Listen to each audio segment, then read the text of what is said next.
ኤፍሬም ለምን መጣሁ? ለምንድን ነው ያልደወልክልኝ? እኔ ጓደኛ አይደል ወይስ እኔ ርቄ እዛ ብታጅራ ስላለሁኝ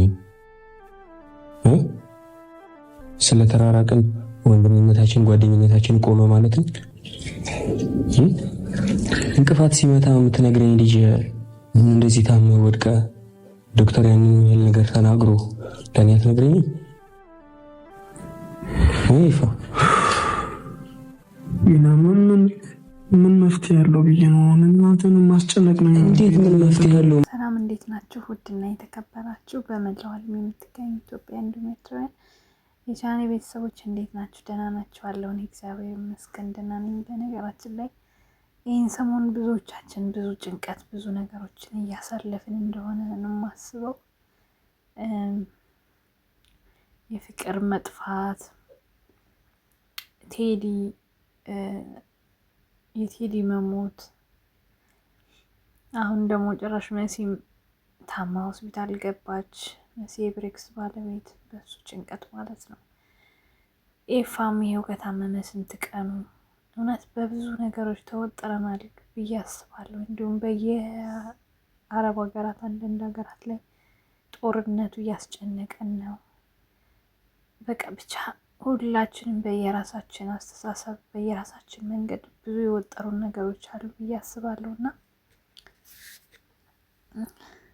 ቪዲዮውን ማለት ነው እውነት ለመናገር አልቅሼ ጨርሼ ነው ወደ እናንተ የመጣሁት ማለት ነው።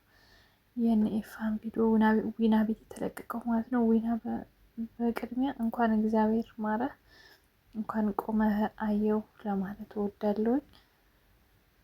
የኤፋ ነገር ያው መጀመሪያ ብዙዎቹ ድራማ ነው የሚል ነገር የነበራችሁ ሰዎች ነበሩ። ያው ብዙዎቹ ታውቃላችሁ የምናውቃቸው በድራማ ነው። ታመምኩኝ እንዲሆንኩኝ ያሉ ሆስፒታል ስለሚገቡ የኤፍሬም እንደዛ የመሰላችሁ ሰዎች አላችሁ። ግን ከመጀመሪያውም ህመም እንደሆነ አውቄያለሁ። ምክንያቱም እነሱ ቤት እንደዚህ አይነት አልተለመደም ማለት 2-3 ቪዲዮ በህመም መስራት በፍጹም እንደ በቀል እንኳን ራሱ ከሰሩ በዛው ላይ ነው የሚቋጩት። እና ኤፋ ያለበትን ሁኔታ አሁን እያያችሁ ነው፣ አያችሁ ብዬ አስባለሁ። እና በቃ የሰው ልጅ ይሄ ነው እውነት። የሰው ልጅ ከንቱ ነን እኛ። አሁን ታይተን አሁን የለንም።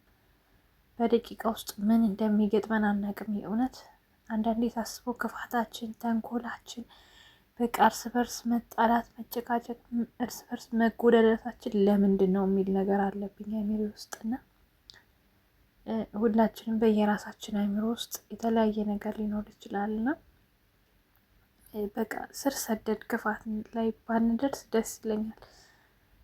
በተለይ በዩቲዩብ ዓለም ጥሩ ሰው ታውቃላችሁ፣ መጥፎ ሰው ታገኛላችሁ።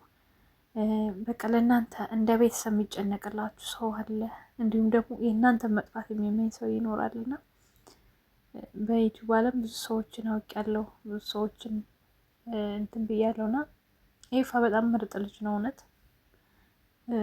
መልካም ልጅ፣ በቃ ጸባይ ሰናይ የሆነ ልጅ ነው እና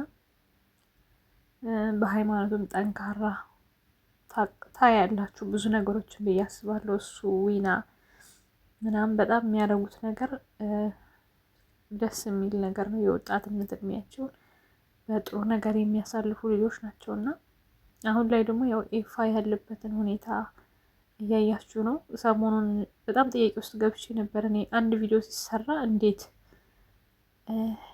አዲስ አበባ ያሉት ያ ሁሉ ዩቲዩበር ምን እየጠበቀ ነው እንደነሱ ህይወት የእሱም ህይወት ድራማ መስሏቸው ነው ብዬ በጣም ተሰምቶ የነበር ለመናገር። ምክንያቱም ቢያንስ ሁኔታውን አይተው ምንድን ነው ብለው መጠየቅ አለባቸው። እዛ አካባቢ ሆኖ እንዴት ሰው አንድ ሰው እንኳን ሄዶ አይጠይቅ? በጣም ነው ያዘንኩባቸው። የእውነት ሰው ሲወድቅ እኮ ሰው ነው የሚያነሳው። እነዚህ ልጆች ሁሉም ሰው ለሀገሩ አዲስ ነው። አብዛኛው ሰው አዲስ አበባ እንግዲህ ከቡታጀራ ተነስቶ አመት ያልሞላቸው ናቸው ሁሉም እዛ ሲገቡና የራሳችሁን ድራማ እና የራሳችሁን ቪዲዮ ተወት አድርጋችሁ ሄዳችሁ እንዴት ነው የማትጠይቁት? ሰው እስከዚህ ድረስ ነው ወይ? በቃ እስክትወድቁ ነው ወይ የሰው ልጅ አለው የሚለው? በጣም ብቻ ብዙ ጥያቄዎች አይምሮ ውስጥ እየተላለፉብኝ ነበረ። እንግዲህ አሁንም አልተፈታም እንዳያችሁት። ዊና ከቡታጅራ ድረስ ነው የመጣው። አዲስ አበባ ያሉት ግን ዛሬም በራሳቸው ህይወት በራሳቸው ድራማ ተወጥረዋል። ግን ተው፣ ለሰው መድኃኒቱ ሰው ነው። እውነት ቅድሚያ ለሰው ድረሱ። ሌላው ታሪካችሁ፣ ሌላው ድራማችሁና ህይወታችሁ በጊዜው ይደርሳልና ይሄ ልጅ እግዚአብሔር ይማረው ማለት ነገ ማንኛችንም ምን እንደሚገጥመን አናውቅምና ብትሄዱ በጣም ደስ ይለኛል። ለማንኛውም ዊና የኔ መልካም ማለት ነው እንግዲህ ሄዶ እንዳያችሁት አብሮ ሲንሰፈሰፍ ነበረ።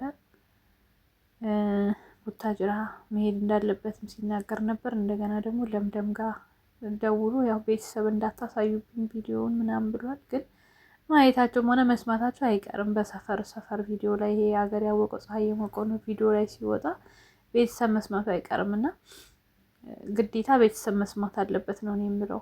በቃ እንደዚህ የከፋ ነገር ላይ ግዴታ ነው ቤተሰብ መስማት አለበት። ሌላው ደግሞ ጸበል ነው፣ ለዚህ መድኃኒቱ ጸበል ነው። የምን ውጭ የምን ምናምን እኛ ጋር ደብረ ብርሃን ብዙ ገዳማቶች አሉ፣ ተአምር የሰሩ ጸበሎች ማለት ነው። እና እዛ አይድንም የተባለ በሰዎች በሐኪሞች በቃ በዚህ ቀን ትሞታለህ የተባለ ሁላ እየዳነ እዚህ ደርሷል። እና